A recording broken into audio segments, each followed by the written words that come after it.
Hey guys, Mr. T here for our final video in our stage evolution lines. This is the stage 3 family line. Go watch the single stage, and then the 2-stage family line. I explain a little bit more in detail, but basically we are just ranking the Pokemon based on their 3 stages. So this is for a Pokemon that has a base, a middle, and then a final evolution.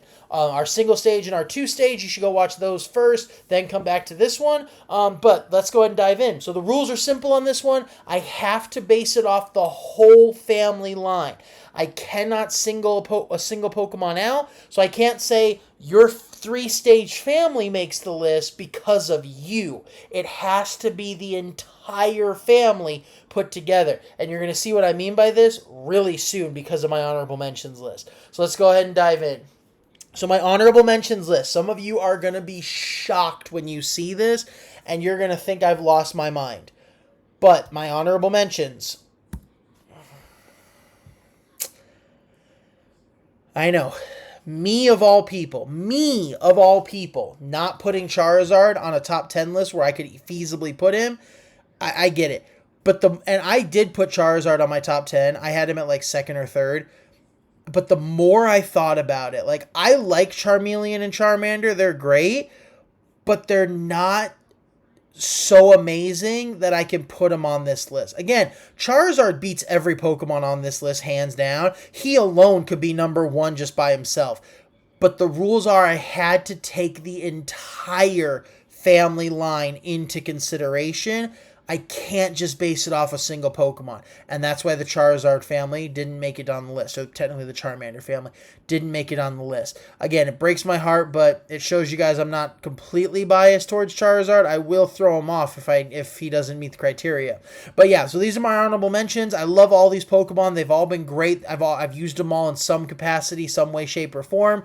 Yeah, so let's go ahead and dive in before I cry a little bit more on why Charizard wasn't on my top 10. But so for my number 10, I have Ralts and Gardevoir line. This Pokemon, again, Gardevoir has always been one of my favorites ever since I saw oh god, what's his name? Billy or whatever his name is, catch a Ralts in the very first or Omega Ruby, or in Ruby and then eventually Omega Ruby. It's late, sorry. I wanted one. I literally went back to the route to catch my own Ralts after I saw him catch his. This Pokemon's great. I love them. They were great in Pokemon Gale of Darkness, and they've always been a solid line. I mean, just look at them, you know? And then you add Gallade into the mix for a male Kirlia. I just thought that was a cool the cool way to differentiate the typings or the genders of male and female. It was a great add-on to the game, and these Pokemon, I mean, again, just like I said in my Stage 2 list, if you were to give someone who knows nothing about Pokemon pictures of Pokemon, they would know these 3 go together. That's how good the design is, going from one to the next to the next. And that's why they got onto my top 10 list. Now for my number 9, it is Luxray. Again, you're going to see a pattern with a lot of these Pokemon. They're usually some of my more favorite Pokemon, which is understandable, but they also have good designs. I mean, just look at Shinx, Luxio, and Luxray. They look like they go together. Shinx looks like the baby of Luxray. Like, it's a solid design. They're great Pokemon. I love the way they look. I love the way they act. They are just awesome. And that's the main reason that Charmander, Charmeleon, and Charizard didn't make this list. They're great, and they do match that concept of, do they actually look like they go together? So not like a Dragonair, Dratini, and Dragonite, or a Dratini, Dragonair, Dragonite type line. Do they actually look like they should evolve into each other? And these guys follow it. And again, if we're going down the list, again, Garchomp line, the Gible, Gabite, and Garchomp. I mean, Gible is a little different color, but he looks like them. They look like they should go together.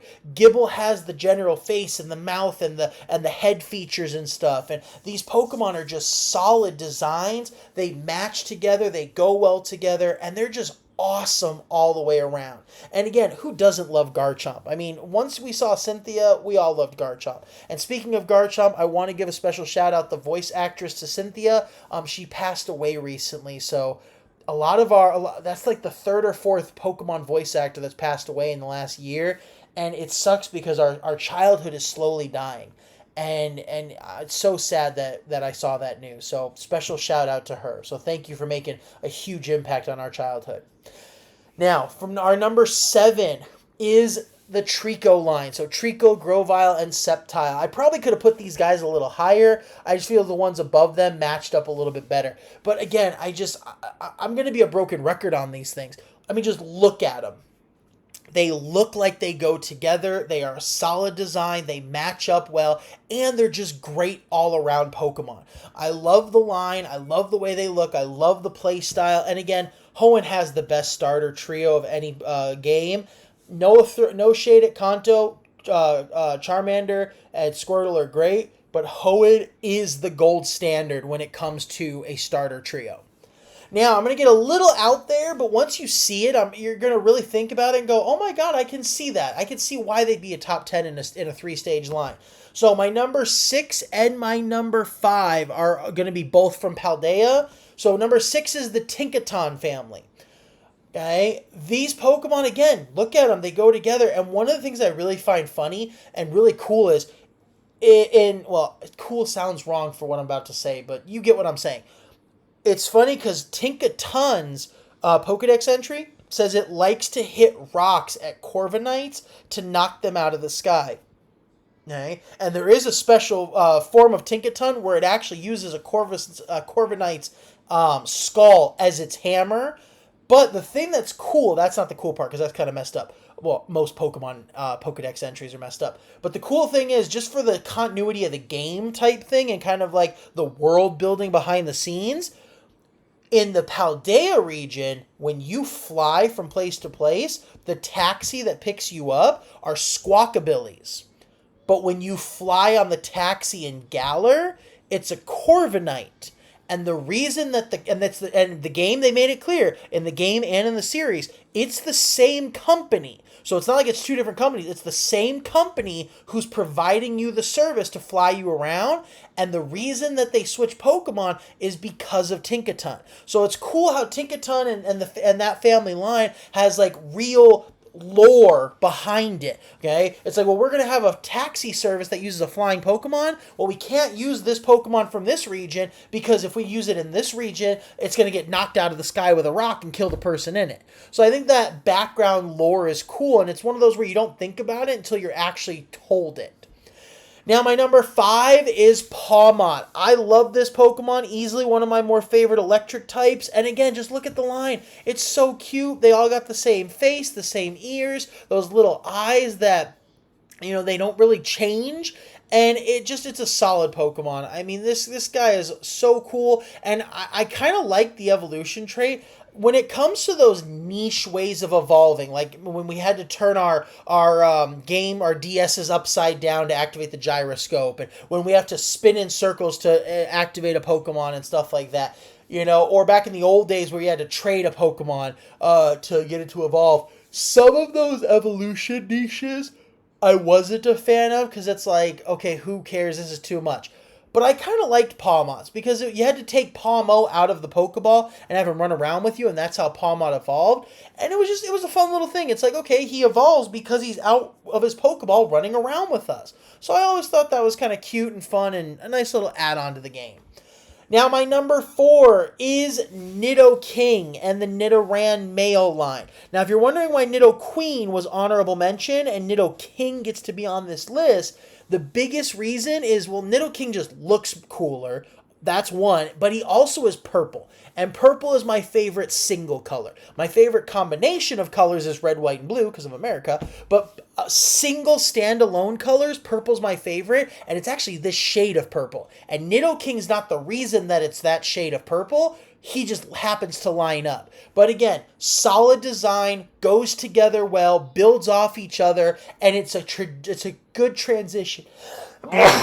Oh, sorry. All right? It's a good transition, and they work together. All right? Plus, again, the purple coloring helps because it is my favorite single color. Now, my top 3. Some of you might already have an idea of what the top 3 might be. And number 2 and 3, honestly, all 3 of these I could have flipped around. Like, it was hard to actually pick which one was 1, 2, and 3. But it ultimately came down to this. So number 3 is the Chikorita line. again, I don't know how much more to say without sounding like a broken record. They look good. They look like they go together.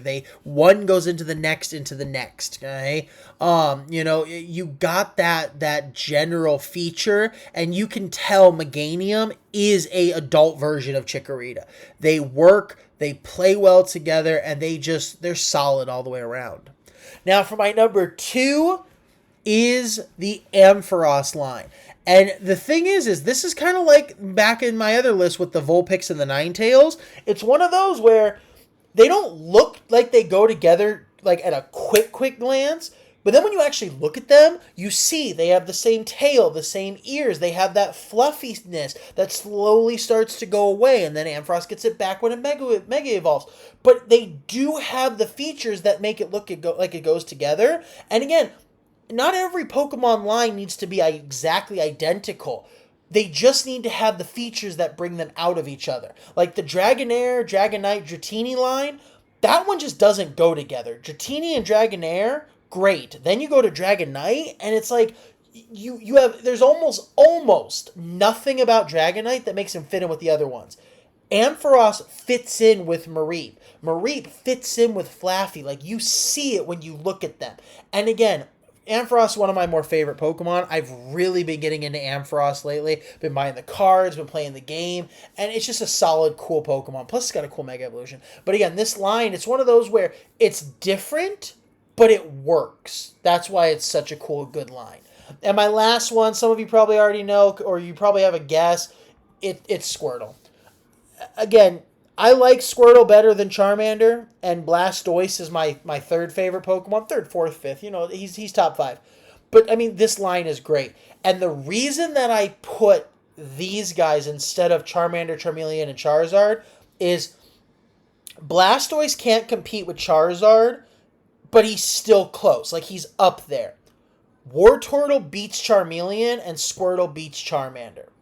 That's the biggest reason why these guys are first on my list. Their designs are good. You see the concept in the transition, and it's fun because you see that when Squirtle evolves into Wartortle, he kind of becomes that rebellious teenager. He gets the ears and the fluffy tail, but he still looks like he belongs in that family. They still look like each other. And then when Wartortle evolves into Blastoise, Blastoise kind of gets rid of some of those more fluffy-ish features, and he starts to adopt the more adult look of him. And I think that's cool is they're still all the base form, but each one gets its own little unique flavor while still keeping that base form. And you can tell, yes, these do go together. So those are my stage 3 starters, or my stage 3 lines. Starters, it was a different video. So yeah, again, it was hard not putting Charizard, but I kind of think I did a pretty good job explaining why I didn't. But yeah, stay tuned for more videos. I got some non-Pokemon videos coming up. We're going to actually do a return to Mobile America and Mobile World. And yeah, as always, stay beautiful, Americans. Peace.